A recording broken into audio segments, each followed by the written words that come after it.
Ya, oke ya. Selamat pagi Amazon.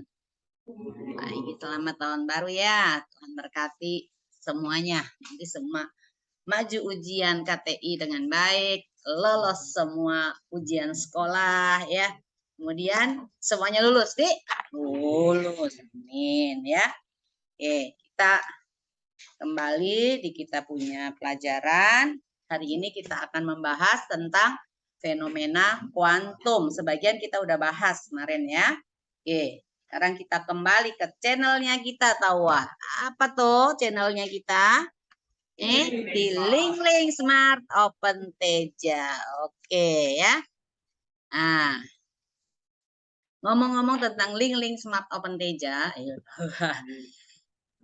ya, waktu Ibu ke Timika kemarin, antara nanya ibu dengan cucunya ibu, tetangga depan rumah persis itu datang ke rumah. Ya, satu-satunya di antara seluruh tetangga yang satu kompleks, satu jalan itu, dia yang datang ke rumah. Satu itu. Itu orang Sinjai ternyata. Kemudian suaminya orang Bulukumba. Ya, dah punya cerita waktu dia datang, dia bawakan kado untuk cucunya ibu. Terus kita punya cerita di mana kerja apa semua. Oh, ternyata dia adalah seorang guru. Nah, seorang guru di yayasan Muslim ya, yayasan Muslim di sana. Nah, kemudian guru apa? Ngajar kelas berapa? Ngajar SMA. Materinya apa? Fisika. Kita cek dulu sama-sama fisika gitu ya. Jadi akhirnya kami bertukar nomor HP, lalu ibu kasih tahu kalau ibu itu biasa rekam pembelajaran, tapi ibu kan ngajar kelas 12. Dia bilang, saya kesulitan itu kalau mengajar tentang, menjelaskan tentang arus listrik katanya, yang bagian di Kirchhoff-nya. Oh, ada semua itu rekaman pembelajarannya ada, termasuk bagaimana cara mencari arus pada jembatan Wheatstone, saya bilang gitu kan, itu paling susah itu. Yang jembatan Wheatstone ibu sudah dapat itu semuanya, jadi cuma ibu belum bikin rekamannya, jadi hanya bikin penurunan rumusnya, dan semua yang ada di YouTube itu salah. Ya, semua yang ada di YouTube penjelasannya itu salah. Jadi ya sudah, nanti ibu buatkan rekamannya kalau pas ibu lagi senggang-senggang. Jadi sudah asiknya jadi ketemu teman sesama fisika gitu. Dari sini lagi gitu ya. Oke, ya. Sampai di situ dulu ya. Oke, kita kembali ke kita punya materi yaitu fenomena kuantum. Siapa yang udah baca di rumah itu fenomena kuantum? Apa yang kamu dapatkan di dalam fenomena kuantum yang kamu baca, yang kamu ingat? Ada? Selain efek fotolistrik dan efek Compton yang ibu sudah jelaskan. Ada? Tidak ada? Aduh, ada baca pasti ya. Oke, jadi di sini ya, kalian lihat peta konsepnya. Nah, itu posisi duduk yang begitu, akhirnya kamu miring-miring kan. Coba kamu duduknya berbalik semua. Menghadap ke papan supaya nanti lehermu tidak, ya kan, tidak muter gitu ya. Muter aja kakinya, muter ya. Ya, begitu ya. Oke ya, ya. Ya, jadi di peta konsepnya ini kita berbicara tentang dualisme cahaya ya. Di fenomena kuantum itu membahas tentang dualisme cahaya. Nah, di mana cahaya yang tadinya kita kenal di SMP itu kan cahaya itu sebagai gelombang elektromagnetik kan. Nah, di sini kita akan belajar bahwa cahaya itu juga sebagai partikel. Ya, selain dia sebagai gelombang, dia juga sebagai partikel. Nah, di dalam cahaya sebagai gelombang itu kita akan belajar tentang efek Compton, kemudian ada difraksi elektron. Nah, difraksi elektron, difraksi cahaya juga ada. Kalian pelajari di mana itu difraksi cahaya? Di kelas 11 loh ya. Ada difraksi celah tunggal, difraksi celah ganda, kemudian ada difraksi pada kisi. Masa nggak belajar? D sin theta sama dengan N kali lambda. Wow, keren. Nanti kalau gitu pas kita review materi itu, Ibu akan ajarkan. Kemudian nanti kita akan praktek untuk mencari berapakah besarnya panjang gelombang atau frekuensi daripada gelombang cahaya yang kita gunakan di dalam percobaan menggunakan kisi difraksi itu ya. Ya, nah di dalam ini difraksi elektron itu nanti mengacu kepada hipotesis daripada de Broglie untuk membuktikan itu ya. Kemudian pada sifat cahaya sebagai partikel itu kita akan belajar tentang radiasi benda hitam. Ini harusnya di radiasi benda hitam di waktu kita belajar gelombang elektromagnetik atau dulu di kelas 10 kalau nggak salah ada itu, ya. Ada yang ingat enggak rumusnya yang E to T pangkat 4 itu? Ada ya? Kelas berapa itu? 10 atau 11? 11 ya, kayaknya ada ya. Kemudian kita bicara tentang efek fotolistrik. Efek fotolistrik itu kemarin kita udah bahas sedikit ya. Inti-intinya dari efek fotolistrik. Nah, di efek fotolistrik ini kita akan belajar tentang teori kuantum Planck, kemudian ada teori kuantumnya Einstein juga. Nah, teori kuantumnya Einstein itu nanti berhubungan untuk membuktikan hipotesis daripada de Broglie ini dengan menggunakan teori kuantum Einstein. Hipotesis de Broglie-nya itu nanti akan terbukti. Nah, kemudian di radiasi benda hitam itu kita akan mengenal hukum Stefan Boltzmann, yaitu tetapan Boltzmann ya, yang lambangnya adalah tau ya.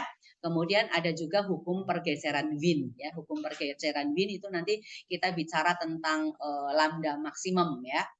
Ya, oke. Kita akan lihat satu persatu. Nah, ini di radiasi benda hitam, radiasi yang dipancarkan oleh suatu benda itu akibat suhunya, yaitu dinamakan dengan radiasi panas atau thermal radiation ya. Nah, benda hitam itu apa? Benda yang warnanya hitam. Sekarang kalau benda hitam, kalian mengenakan baju hitam dengan baju putih. Sama-sama berada di siang bolong, di tengah hari, kita berada di tengah lapangan Karebosi.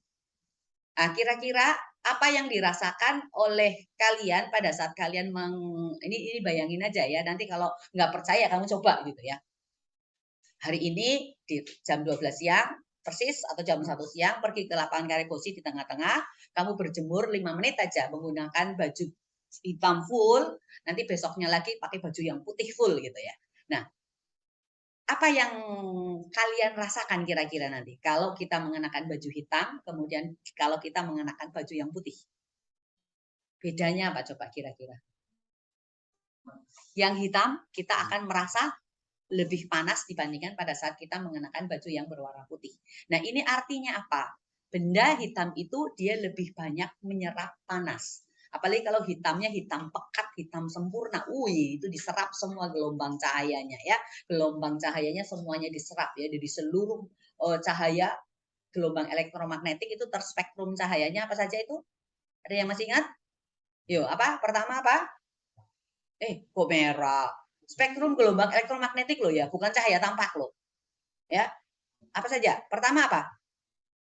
Gamma, terus sinar X, terus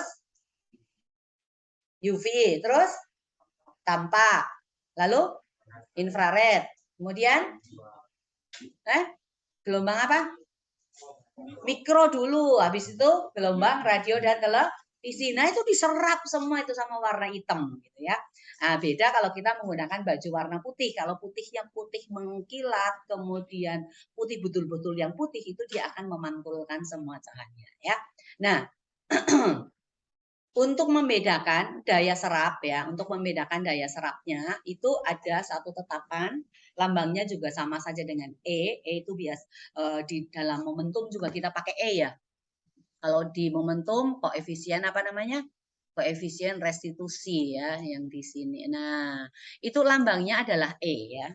Lambangnya adalah E, di mana nilai daripada E itu nanti kurang dari lebih dari sama dengan 0 atau sama dengan ya, dan kurang dari sama dengan 1. Jadi yang hitam sempurna itu yang 1. Ya, yang putih mengkilat ya, dia memantulkan semua itu berarti E-nya sama dengan 0. Nah, kebanyakan benda-benda yang ada di permukaan bumi itu nilai dari E-nya itu di antara 0 sampai dengan 1. Jadi E-nya itu antara 0 sampai dengan 1. Seperti itu ya, itu nilainya. Nah, ini nanti kamu bisa membuat sendiri, ini kotak hitamnya ya. Nah, ini yang belum dikenakan cahaya, kemudian setelah dikenakan cahaya, ternyata seluruhnya itu akan menjadi hitam. Nah, benda hitam itu apa? Itu adalah suatu benda yang permukaannya menyerap semua radiasi yang datang. Tidak ada radiasi yang dipantulkan keluar dari benda hitam itu.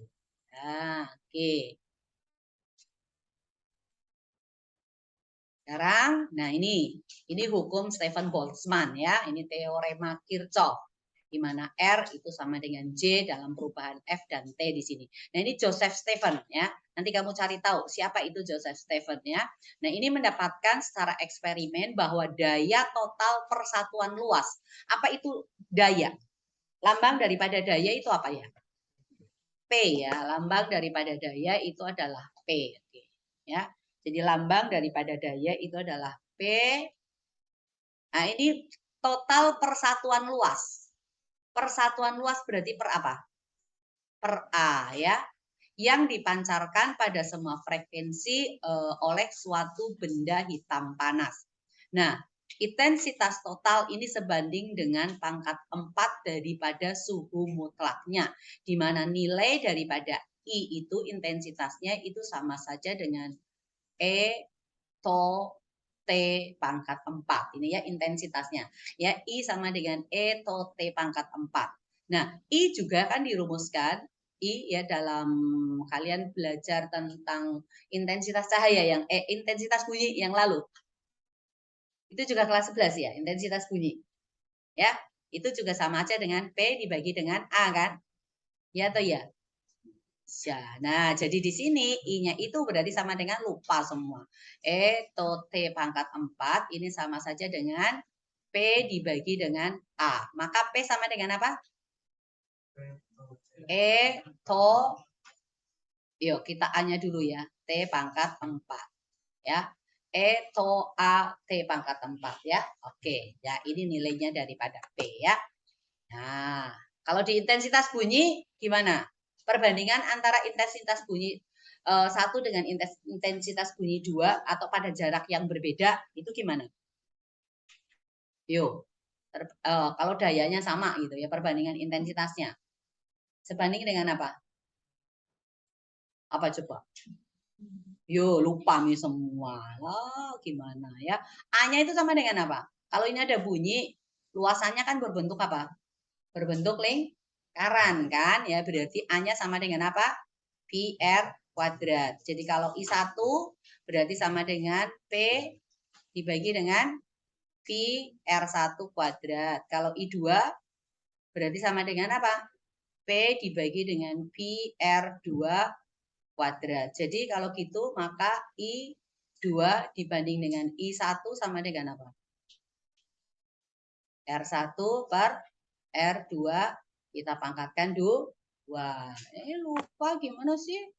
Nanti kalau ujian gimana? Itu masuk loh ya. Oke. Jangan dilupakan. Ya, ini tadi rumusannya. Jadi I total itu sama dengan E to T pangkat 4. T di sini itu dalam suhunya itu adalah suhu mutlak. Kalau suhu mutlak itu sama dengan berapa? Atau dalam skala apa? Celsius, Fahrenheit, Reaumur, Kelvin. Kelvin berarti kita ubah dulu dari Celsius dulu baru ditambah berapa? 273 ya. Jadi dayanya itu berarti E to A T pangkat 4. Ada semua di buku cetak ya. Nggak usah dicatat. Ya, sekarang kita ke pergeseran Wien ya. Nah, ini Wien melakukan percobaan ya. Wien melakukan percobaan dengan menggunakan beberapa cahaya pada suhu tertentu ya, ini untuk suhu 2000 Kelvin. Kemudian di suhu 4000 Kelvin 3000 kemudian 4000 Kelvin ya, mengukur berapa panjang gelombangnya. Kemudian di sini adalah intensitas cahaya per satu satuan panjang gelombangnya. Nah, ini ternyata mendapatkan lambda maksimum itu di suhu 4000 Kelvinnya ini. Nah, lalu Wien dari percobaan-percobaan yang dilakukan lalu dia mengalihkan antara panjang gelombangnya dengan suhunya ya, dengan suhunya, dan didapatkan bahwa hasil kali panjang gelombang dan suhu mutlak itu mendapatkan hasil yang selalu sama, yaitu 2,90 kali 10 pangkat minus 3. Ini belum ada satuannya nih ya. Jadi lambda maksimum dikalikan T sama dengan C. C ini adalah tetapan C besar 2,9 kali 10 pangkat minus 3. Bukan C kecil ya. Kalau C kecil apa? C kecil apa C kecil? Kecepatan cahaya. Nilai dari C kecil berapa? 3 kali 10 pangkat 8 meter per sekon. Jadi kalau C kecil ini itu kecepatan cahaya 3 kali 10 pangkat 8 meter per sekon. Kemudian C besar ini kira-kira satuannya apa ini? Lambda satuannya apa? Meter. Kemudian suhu satuannya apa? Ini Kelvin. Kalau begitu C yang sama dengan lambda kali T ini, maka dia punya satuan Kelvin meter atau meter Kelvin ya satuannya. Karena di sini kan nggak ada satuannya. Nah kalau kita mau mencari lambdanya berarti sama dengan apa tuh? Lambda berarti sama dengan C dibagi dengan T. C-nya C besar ya. Nah ini C besar, ini tetapan daripada pergeseran wind, tetapi C besar itu juga dalam kalor itu kita pakai untuk menjadi lambang kapasitas kalor ya. Dimana kapasitas kalor itu apa? Ada yang ingat kapasitas kalor sama dengan apa? Massa dikalikan dengan massa jenis atau sama saja dengan Q dibagi dengan delta T ya. Itu di kalor. Oke ya. Oke, kita lanjut lagi. Ya, ini adalah teori klasik tentang radiasi benda hitam. Ini untuk kamu ketahui saja ya. Ini hubungan antara J kemudian dan U, kemudian itu sebanding dengan ini. Kemudian bentuk fungsi universal itu dinyatakan oleh Wien yang memiliki bentuk ini ya. Ini persamaannya. Kemudian dalam bentuk panjang gelombang ini persamaannya ya. Kita nggak pakai nih ya, kita nggak pakai.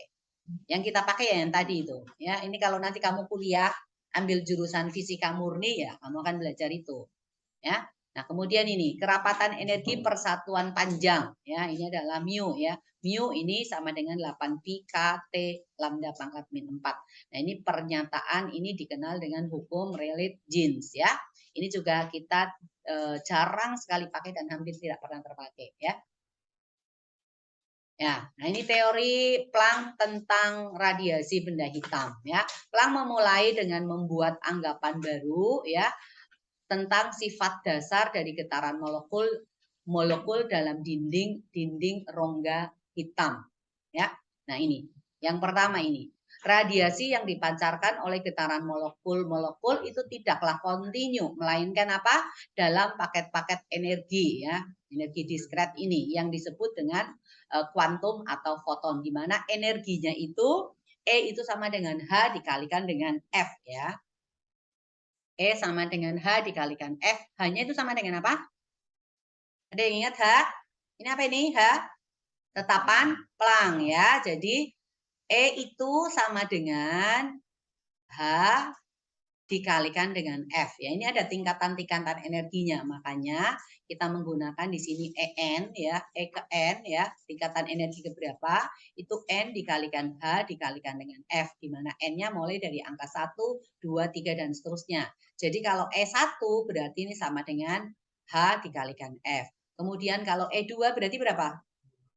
Ya, E2 berarti sama dengan 2H, F dan seterusnya ya. Kalau En berarti sama dengan N dikalikan dengan HF. Nah, berikutnya apa? Molekul-molekul itu memancarkan atau menyerap energi dalam satuan diskret juga dari energi cahaya atau disebut dengan kuantum dan sekarang kita kenal dengan istilahnya adalah foton ya. Oke.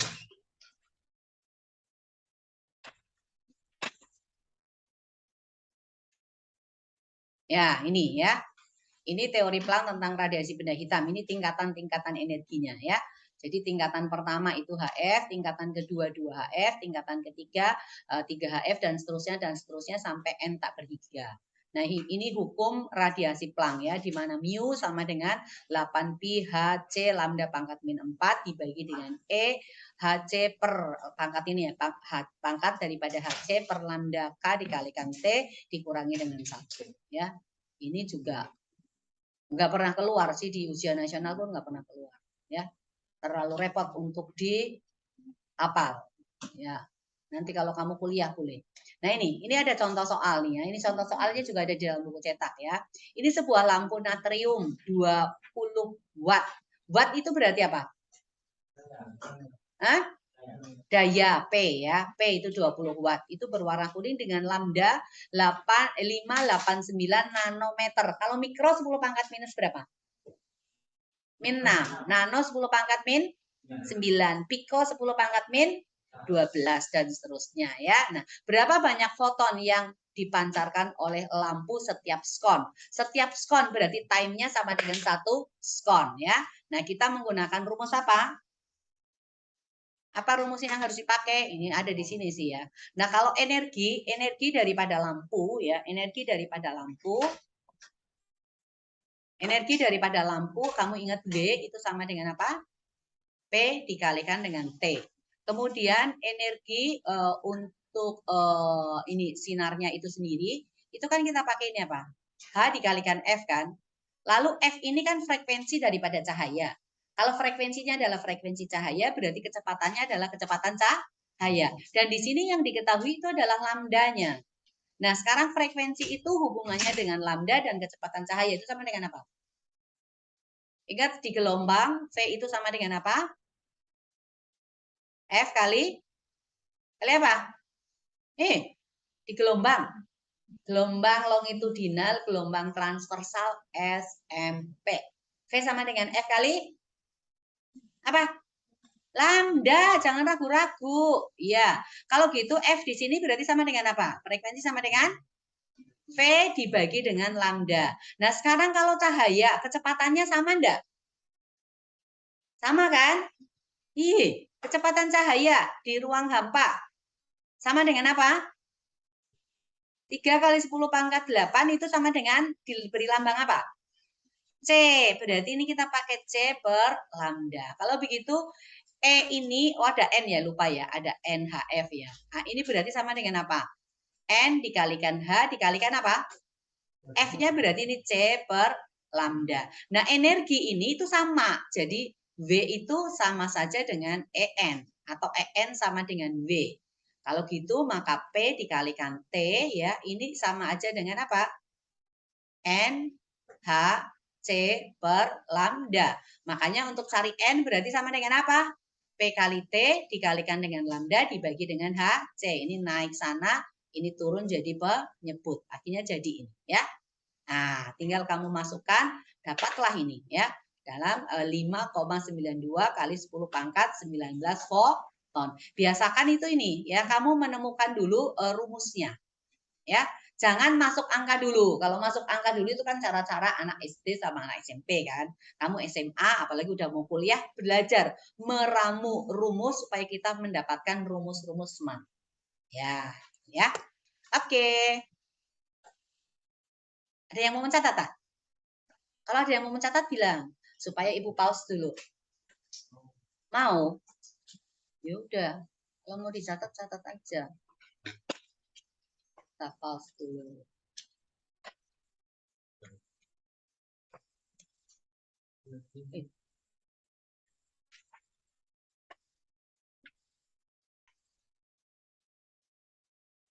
Ya, oke ya. Kita lanjutkan lagi.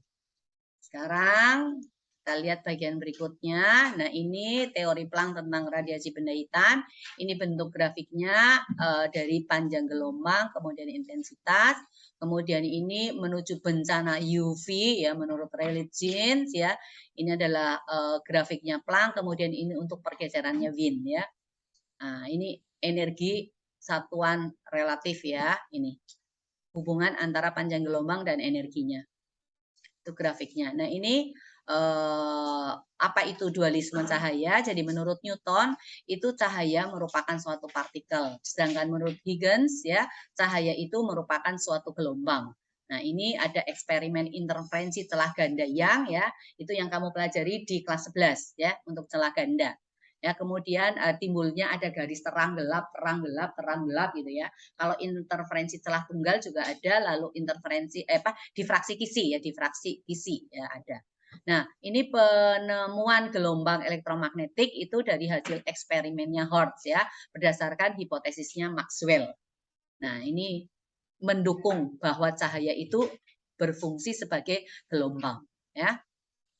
Nah, ini efek fotolistrik ini yang kemarin kita udah pelajari.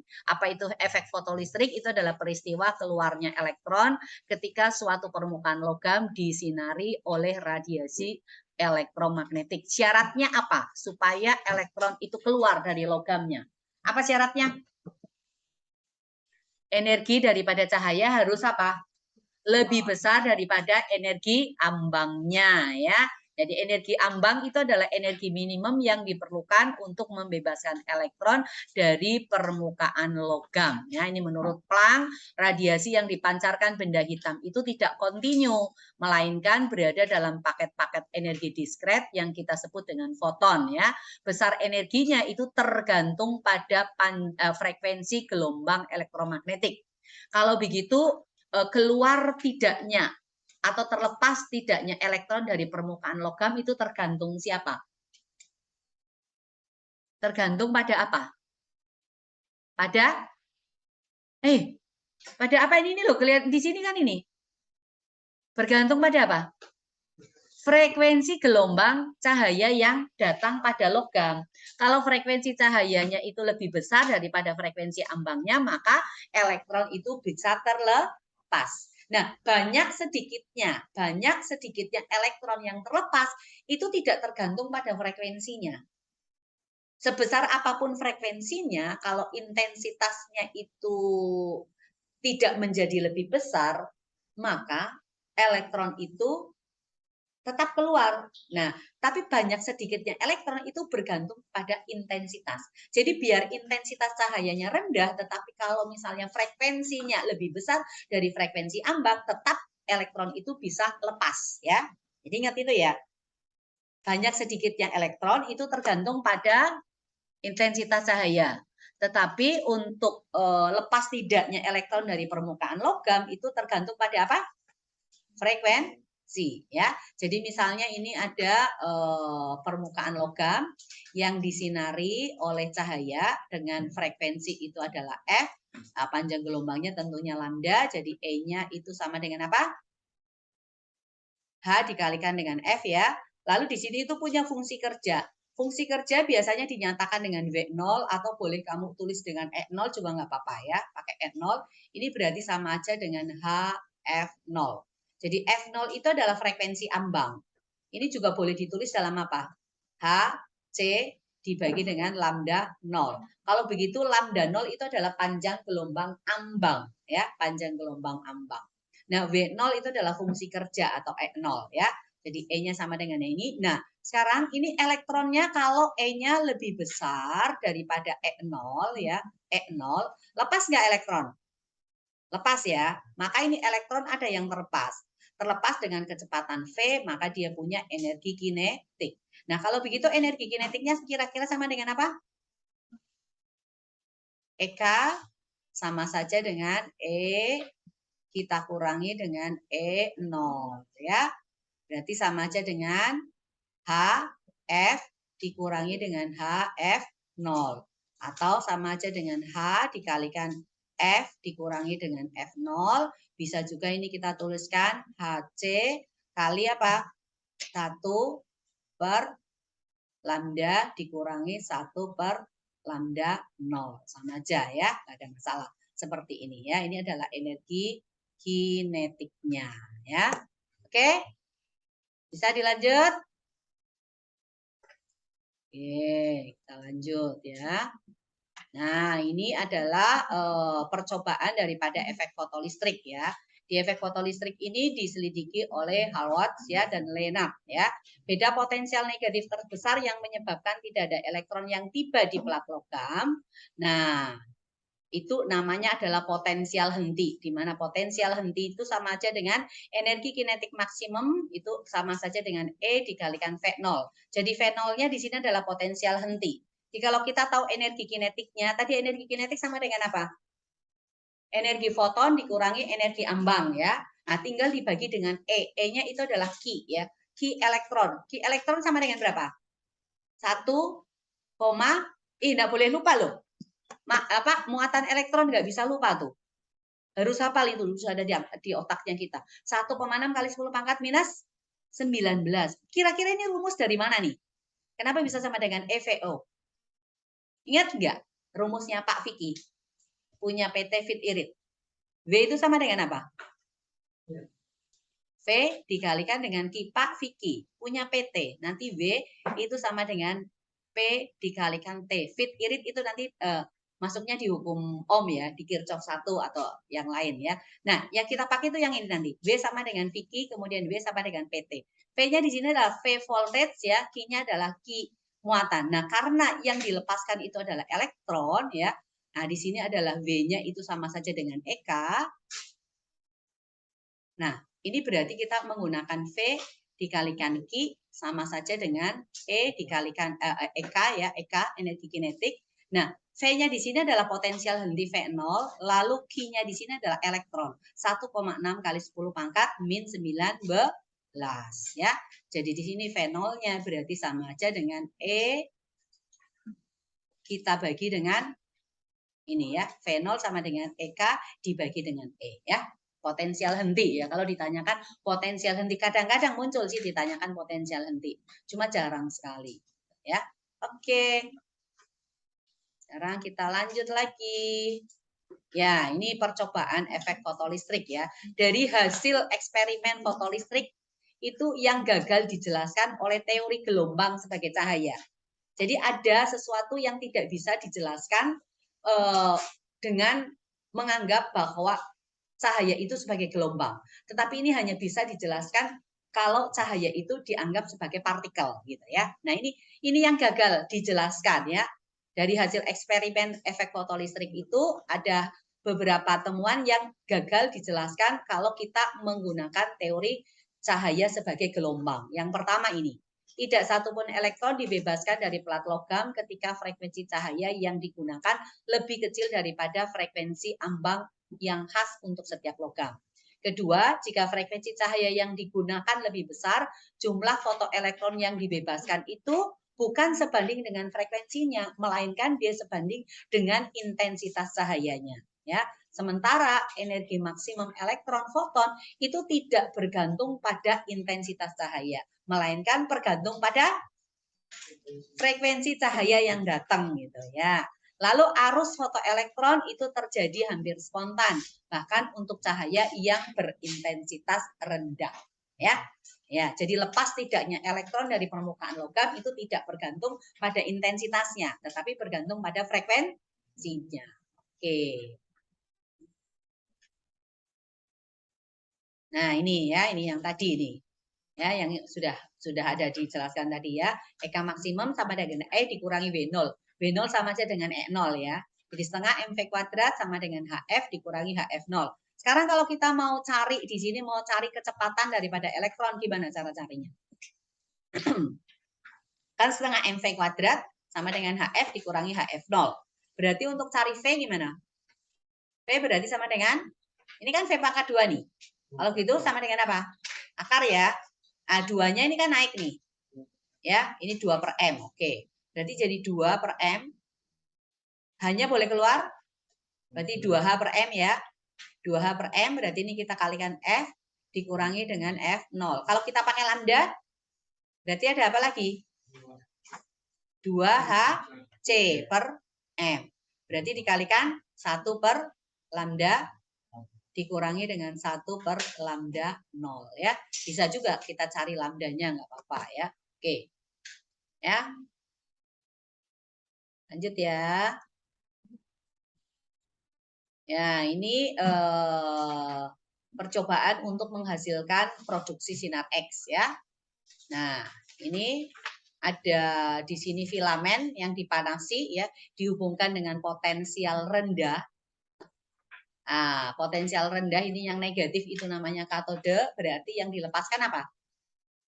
Yang dilepaskan oleh katode itu apa?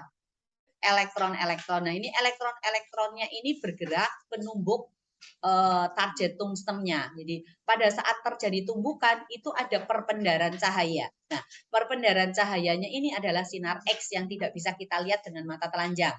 Dengan mata telanjang artinya dengan mata yang tidak menggunakan apa-apa gitu ya. Nah, kita nggak bisa melihat sinar X. Siapa yang udah pernah rongsen? Kamu bisa lihat cahayanya yang datang ke tubuhnya kita enggak? Nggak bisa ya, kita nggak bisa lihat ya itu ya. Nah, sinar X ini tidak tampak oleh mata kita. Itu kan sebelum yang bisa tampak oleh mata kita itu adalah cahaya tampak. Jadi cahaya sebelum cahaya tampak dengan sesudah cahaya tampak itu tidak kelihatan oleh mata telanjang. Mata telanjang itu bukan mata enggak pakai baju gitu. Kalau orang telanjang kan enggak pakai baju, ya. Tetapi mata telanjang artinya tidak menggunakan alat bantu. Nah, kalau sekarang ini matanya Ibu enggak telanjang, kenapa? Pakai alat bantu, ya. Atau menggunakan mikroskop berarti matanya kita sedang tidak telanjang, ya. Artinya kita menggunakan alat bantu, ya. Oke, nah ini ya, jadi di sini. Nah, ini memancarkan sinar X. Sinar X selain digunakan untuk apa namanya? Melihat apa? Memotret bagian tubuh manusia, ya, bagian dalam tubuh manusia untuk apa lagi? Digunakan di mana? X-ray. Nah, bangunan. Terus apa lagi? Di bandara, yo ya, untuk apa? Iya, oke ya. Jadi HF maksimum itu sama saja dengan EK ya. Oke, nah ini sekarang kita masuk di efek Compton ya, di efek Compton ya. Nah sekarang persamaan relativistiknya, jadi di efek Compton ya, itu di sini ada partikel nih ya, ada partikel yang ditabrak. Nah partikel ditabrak oleh cahaya. Pada saat partikel itu ditabrak oleh cahaya, itu ada cahaya yang berpendar, artinya menghasilkan cahaya baru. Nah cahaya baru itu ya, cahaya baru itu memiliki frekuensi yang lebih kecil dibandingkan dengan cahaya yang datang. Tunggu Ibu gambarkan lagi aja dari sini ya. Misalnya partikelnya ini nih. Ini partikelnya ini, ya ini partikelnya. Bisa lihat nggak? Ya. Nah ini ada cahaya yang datang nih, menuju ke partikel. Dengan frekuensinya adalah F, kemudian panjang gelombangnya adalah lambda. Nah setelah partikel ini ditabrak, dia itu akan memancarkan cahaya. Jadi energi yang diberikan oleh cahaya yang datang ke partikel ini, sebagian ini menjadi apa? Cahaya yang lain, di mana frekuensinya kita sebut dengan F aksen, dan nilai daripada F aksen mungkin nggak lebih besar daripada F. Nggak mungkin, maka ini jadi lebih kecil daripada F. Nah, tetapi tidak seluruhnya berubah menjadi cahaya. Nah, sebagian lagi ini berubah menjadi, karena ditabrak, biasanya sesuatu yang ditabrak itu kan mental kan? Bergerak ke arah yang lain ya.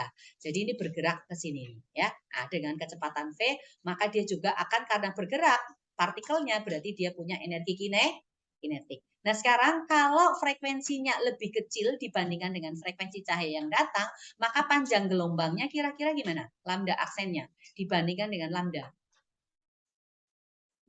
Lebih besar. Kenapa lebih besar? Ayo, lah ya karena frekuensinya lebih kecil, terus kenapa jadi lebih besar gitu maksudku? Berbanding terbalik, kita punya rumus C itu kan sama dengan apa? F dikalikan dengan lambda. Maka lambda sama dengan apa? C dibagi dengan F. Kalau begitu maka lambda aksen kan berarti sama dengan apa? Lambda aksen berarti sama dengan apa? C dibagi dengan F aksen. Oke, C dibagi dengan F aksen. Nah, F aksen lebih kecil dibandingkan dengan F. Maka lambda aksen itu akan menjadi lebih besar dibandingkan dengan lambdanya. Kalau gitu ada selisihnya dong di sini. Ya, seperti ada selisih frekuensinya juga ada selisih apa? Panjang gelombangnya. Karena lambda aksen lebih besar daripada lambda, maka ada selisihnya. Lambda aksen dikurangi dengan lambda atau kita namakan dengan apa? Delta lambda. Nah, besarnya delta lambda itu sama aja dengan H per apalagi ini? Bisa dibaca di situ MC kali 1 dikurangi dengan cos theta ya. Nah, tetanya itu ini ya, sudut yang dibentuk ini. Ja, seperti itu. Oke? Nah, ini kan arahnya ini ya, arahnya untuk yang ini kan arahnya lurus ke sana ya. Kenapa jadi cos kira-kira? Nah, itu PR untuk kalian. Kenapa cos gitu ya? Nah, ini kan H per MC ya, H per MC. Lambda itu kan sama dengan apa? H per MC ya, H per MC ya. Oke. Ini lambda C per F. Oke. Nah, P ini adalah momentum ya. Momentum itu M dikalikan C itu sama saja dengan HF per C. Di mana P juga boleh dituliskan sama dengan H dibagi dengan lambda. Ya, maka dari lambda di sini lambda sama dengan apa? H per P. Berarti sama aja dengan H per MC ya. Oke. Bisa di-clear? Atau ada yang mau dicatat? Ada yang mau dicatat? Yo, ada yang mau dicatat, silahkan dicatat. Yang mana? Aku lupa. Ya, ini mikroskop elektron ya. Mikroskop elektron itu memiliki daya urai yang lebih besar ya dibandingkan mikroskop biasa 100 kali. Nah, ini tentang apa ini tadi? Hipotesis de Broglie ya, untuk membuktikan panjang gelombang de Broglie-nya. Ya, dibuktikan dengan menganggap bahwa cahaya itu sebagai partikel ya. Ini adalah rumusan panjang gelombang de Broglie ya. Lalu di sini elektron dipercepat oleh tegangan pemercepat ya. Untuk mencari kecepatan daripada elektron ya, ini kita menggunakan akar dari 2 EV. E-nya itu adalah muatan elektron, M-nya adalah massa elektron, V-nya itu adalah potensial ya. Dua-dua. Kita bisa menganggap cahaya itu makanya kan dualisme gelombang. Jadi cahaya itu sebagai gelombang dan juga dia sebagai partikel. Nah, itu kan tadi kan ada beberapa hal yang tidak bisa dijelaskan dengan menganggap cahaya hanya sebagai gelombang saja. Makanya muncul ini dualisme cahaya. Dualisme cahaya berarti ada dua paham gitu loh ya, seperti itu. Jadi satu, kita ada sesuatu yang bisa dijelaskan menggunakan cahaya sebagai gelombang, tapi ada yang tidak bisa dan hanya bisa dijelaskan sebagai cahaya itu sebagai partikel. Makanya muncullah ini teori tentang dualisme cahaya. Iya, itu si kuantum itu ya. Itu. Oke. Ya. Boleh. Loh, lampu, di lampu itu kan ada filamennya. Ada filamen lampu itu. Ya. Di lampu itu ada filamen. Nah, filamen itu kan dipanaskan. Dipanaskan. Dia kan menyerap energi kan? Dia memendarkan cahaya. Yaitu. Nah, di ruangan di dalam lampu itu ya, kalau di neon ini ada lapisannya, ya, ada lapisannya. Nah, kalau yang di apa namanya? Lampu bohlam itu nggak ada lapisannya sih, jadi memendarkan cahaya itu di situ. Karena filamennya itu yang dipanaskan itu, tapi kalau filamennya diputuskan itu nggak bisa. Jadi kalau filamennya putus itu tidak ada cahaya yang dihasilkan. Dia hanya mengubah energinya, energi listriknya itu menjadi energi cahaya, seperti itu.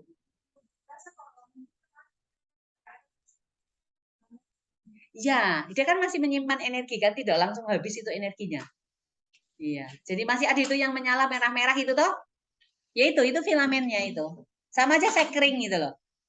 Ya seperti itu prinsipnya, ya.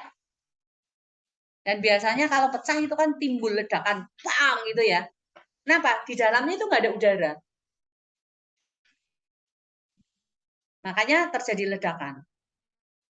Divakumkan itu. Jadi nggak ada udara di sana. Iya. Oke. Ibu N ya, supaya bisa di